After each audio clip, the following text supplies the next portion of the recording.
Somebody has to recognize that, yes, there is a problem. We are the 4 people in a county of over 700,000 people that determine cause and manner of death. Our population is continuing to grow, and with that growing population comes more deaths. Is becoming a challenge that we need to let the public know about in order to better service them.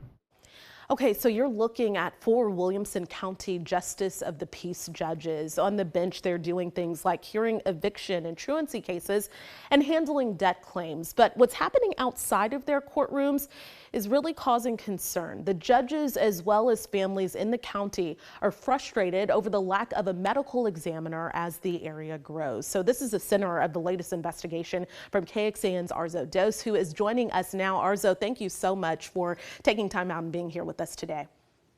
Hi, Jen. Great to be with you. Okay, so you sat down with the judges, you sat down with the families as well. What is their biggest challenge in getting an ME in their area? Well, Jen, the judges tell me that this is something that they've been concerned about for some time. They've certainly voiced their concerns individually with commissioners and the county. And to give you some perspective, you know, Williamson County has experienced tremendous growth. It's one of the fastest growing counties in our area. And some data that they have shared with us is that really in the last decade, the number of death investigations that they have responded to has gone up by 120%. And with the amount of growth that we've seen here, they say it's just not sustainable. And so there's impact clearly to them and the job that they're doing, especially as their dockets grow. But there's an impact to families in Williamson County who have a death and who have to wait months for an investigation and for an autopsy to be back. You know, when they request an autopsy, the JP judges, it goes to either a private local firm in Williamson County or it goes to our neighboring Travis County. And in many cases, that can take up to 9 months. Okay, so going back to something you said earlier, this impacts the judges. How does it impact them inside of their courtroom? And then also it has an impact on law enforcement as well. It does, Jen, and we're continuing to dig into that aspect of it as well. But what we can tell you from what we've seen the judges deal with, their case dockets have obviously grown as the population has grown. And as you mentioned, they're dealing with everything from truancy cases to small claims court, which is medical debt cases. They're marrying people.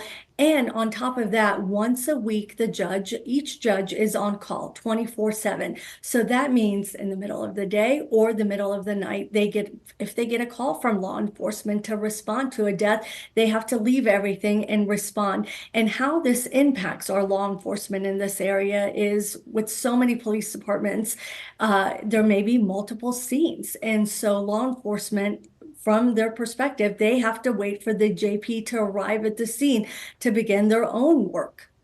Okay, and then lastly, it seems like obviously there's a critical need for this. Are they any closer to getting this office? What does that process look like?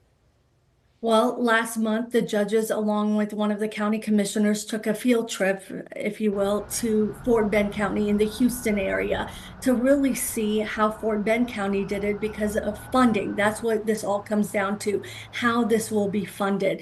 And they saw how well, you know, Fort Bend did it, and the price tag was not that extensive compared to what they're paying for autopsies now.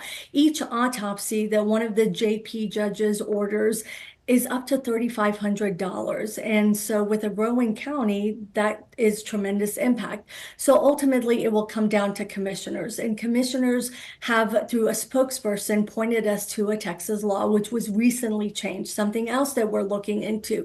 It is now a requirement for counties when they hit a population of 2.5 million, they can establish an ME's office. Well, if you haven't hit that population yet, it's up to commissioner's court. And ultimately, it's going to come to what we mentioned, funding.